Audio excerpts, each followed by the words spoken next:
Сәлеметсіңдер ме, оқушылар? Қазақ әдебиеті 5-ші сынып. Бүгінгі өтетін сабағымыздың тақырыбы таза мінсіз асыл сөз бөлімінен Керқұл атты Кендебай ертегісі. Балалар, осы сабақта қол жеткізетін оқу мақсатына назар аударыңыздар. Әдеби шығарманың жанрына қарай фабуласы мен сюжеттік дамуын сипаттау.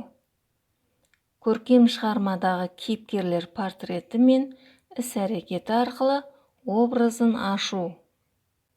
Сабағымыздың эпиграфіне тоқталатын болсақ, адамда жақсы қасиет болмаса, оған бақ та, бақыт та қонбайды. Осы беріліп отырған сөйлемнің мән мағынасын алдағы тапсырмалардан байқайтын боласыздар. Қызығушылықты ояту. Кроссенс әдісі арқылы сабақ тақырыбына болжам жасап көріңіздер. Суреттерді бір-бірімен байланыстырып, өз пікірлеріңізді білдіріңіздер. Миға шабуыл әдісі. Суреттерде не бейнеленген? Олар туралы не білесіздер? Ертегінің өзіндік белгілері қандай? Олай болса, бейне жазбаға назар аударыңыздар. Ерте ертеде, ешкі құйрығы келтеде, Қаратаудың ойында, Қарасудың бойында, Қазанғап деген бір кедей болыпты. Қазанғап құс атып күн көреді екен. Әйелі ау тоқып, жамау жамайды екен. Осылай өз күндерін өздері көріп жүре беріпті. Күндерде бір күн Қазанғаптың әйелі жүкті болыпты. Ай күні жақындап, күн өткен сайын әйелдің аяғы ауырлай беріпті. 9 ай 9 күн болғанда әйелі толғатып босаныпты. Торсық шекке әппақ ұл тауыпты. Атанасы қуанып, төбелері көкке жетіпті. Баласына Кендебай деп ат қойыпты. Кендебай ай сайын емес, күн сайын өсіпті. 6 күнде күліпті, 60 күнде жүріпті. 6 жылда жігіт болыпты. Сондай күшті болыпты.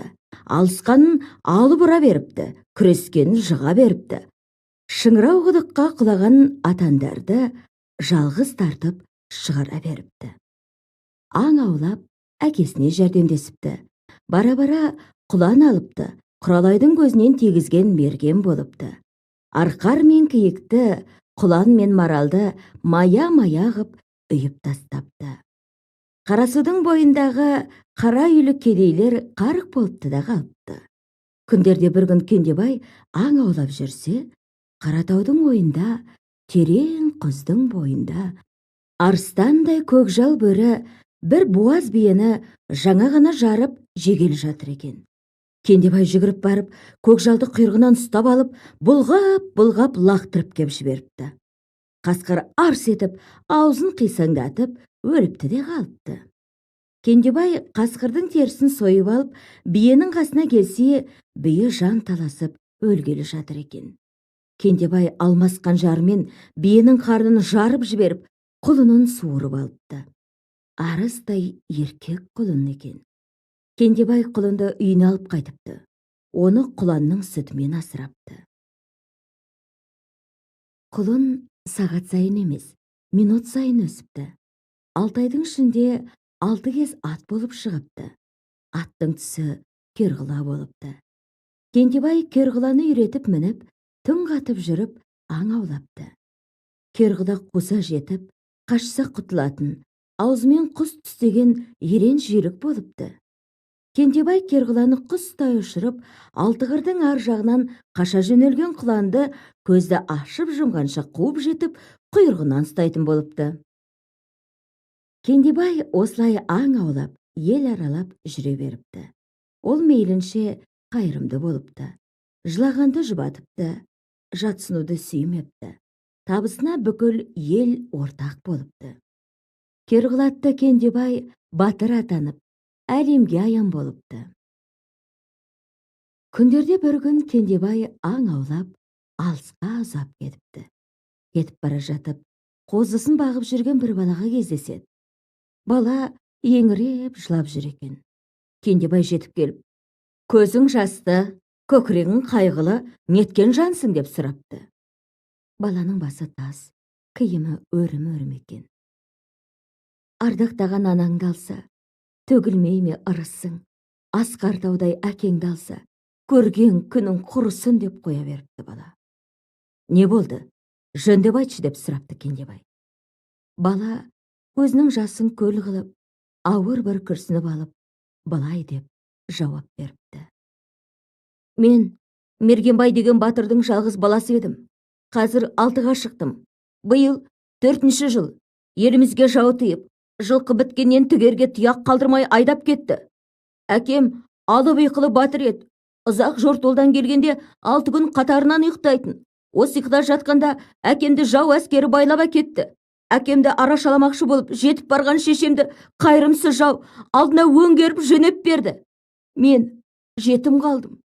Шерге асым, киерге киімім болмаған соң, амалсыздан Тасқарабайдың қозысын бағып жүрмін. Арыдым, тоздым.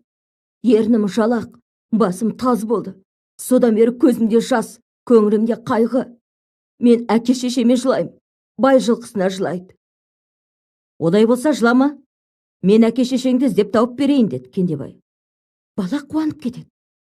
Аға, онда біздің қойшылардың қасына 2-3 күн жатып тынығыңыз, содан кейін жүрерсіз деп өтінеді. Кендебай мақұл деп қойшылардың қасына барып түседі. Атып алған құландарын асып, тамақ пісіреді. Кешке басқа қойшылар да келеді де, манағы бала қойшы келмейді. Әрі күтеді, бері күтеді. Кендебайдың көзі ұйқыға бара бергенде уһлеп ахлап қойшы келеді. Бейне жазбаны көріп танысқаннан кейін бағдарлау мотивациялық кезеңіне тоқталамыз. Балалар, ерлік ұғымын қалай түсінесіздер? Кендебай ең алдымен қандай адам? Осы ертегідегі Кендебай сынды батырдың адал серігі Керқұла аты. Кер құла мен торының, құла сары мен жиренің аралас түсі. Бірінші тапсырмаға назар аударамыз. Қате орналасқан жоспар атауларын ретімен орналастыр.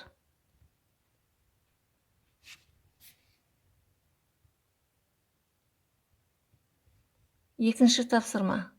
Кейіпкерді таны. Ертегінің образдар жүйесіне талдау жасаңдар. Сонымен қатар флипчартқа түсіресіңдер. Кендебай, Керқұла, Қазанғап образдарына.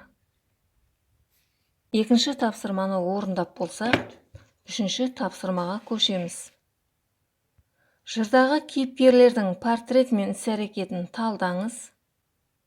Өз пікіріңізді білдіре отырып, кейіпкерлердің іс-әрекетін шынайы өмірмен салыстыра сипаттаңыз. Кендебай, хан балалары және Қазанғапқа дескриптор. Жырдағы кейіпкерлердің портретін анықтайсыздар. Кейіпкерлердің іс-әрекетіне 2 мысал жазасыздар. Кейіпкерлердің портреті мен іс-әрекетін шынайы өмірмен салыстыра отырып, өз пікірімен сипаттайсыздар. Кім жылдам ойынына тоқталайық. Мақалдарды мазмұн жоспарына сәйкестендір. Бірінші. Кендебайдың дүниеге келуі. Екінші. Керқұланың тағдыры. Кендебай мен жетім бала. Кендебайдың аралға баруы. Кендебайдың биені күзетуі. Хан бұйрығы. Кендебайдың бұйрықты орындауы. Кендебай мен ханның бір-біріне қойған шарттары. Баланың ата-анасымен қауышуы. Керқұлатты Кендебай батырдың елі. Сабақтың соңғы бөлімі әр топ өз кейіпкерлеріне хат жазады. Кейіпкерлерінің іс-әрекеттерін қолдап, немесе ақыл кеңес беріп, өз пікірлеріңізді білдіресіздер.